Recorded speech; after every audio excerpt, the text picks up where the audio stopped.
Après que Dieu eut détruit le monde entier au jour de Noé, la première personne qui vint sous la malédiction de Dieu fut Ham. Genèse 9, 25. Ham fut le père de Canaan.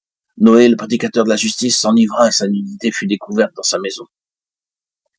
Le premier homme qui vit cela fut le propre fils de Noé, Ham. Il courut dehors crier la nouvelle à ses deux frères. Quel acte d'irrespect! Mais lorsque les deux autres fils entendirent cela, ils ne regardèrent pas la nudité de leur père. Ils marchèrent à reculons et couvrirent sa nudité avec une couverture. Ham eut un cœur rebelle. Noé, l'homme hautement estimé de Dieu, faillit. Mais au moment où il faillissait, cela donna une occasion pour la rébellion de se manifester. À cause de cette rébellion, Ham se plaça sous la malédiction. Les autorités nommées par Dieu peuvent faillir, mais ce n'est pas à nous de leur résister. Sans se soucier de savoir combien déraisonnables elles peuvent nous paraître, nous sommes commandés de leur obéir et non pas de se rebeller contre elles. Nous n'avons pas l'autorité pour faire cela. Nous voyons un exemple, une illustration tirée de la vie de David. La délicatesse et l'humilité de David apparaissent lorsque Saül tombe entre ses mains. David épargna la vie de Saül.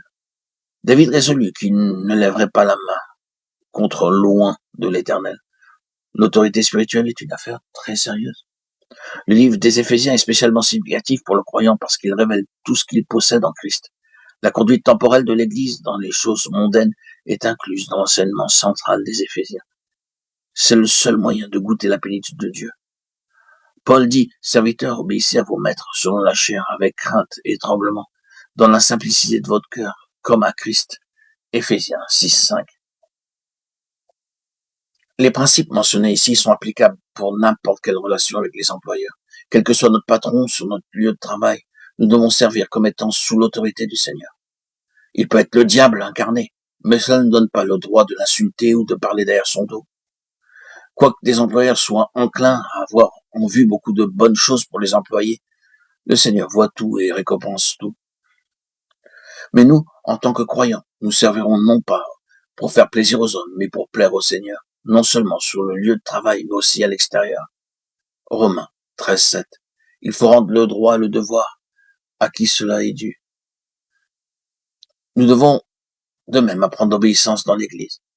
Obéissez à vos conducteurs, ayez pour eux de la déférence, car ils veillent sur vos âmes comme devant en rendre compte, que l'on soit ainsi, afin qu'ils le fassent avec joie.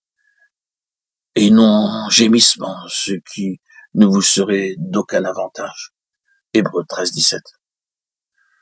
Notre obéissance devrait être totale et non une obéissance partielle, non pas une crainte d'esclave, mais d'amour. Rappelons-nous ce que notre Seigneur dit dans Jean 14, 15. Si vous m'aimez, gardez mes commandements. Notre obéissance doit être motivée par l'amour.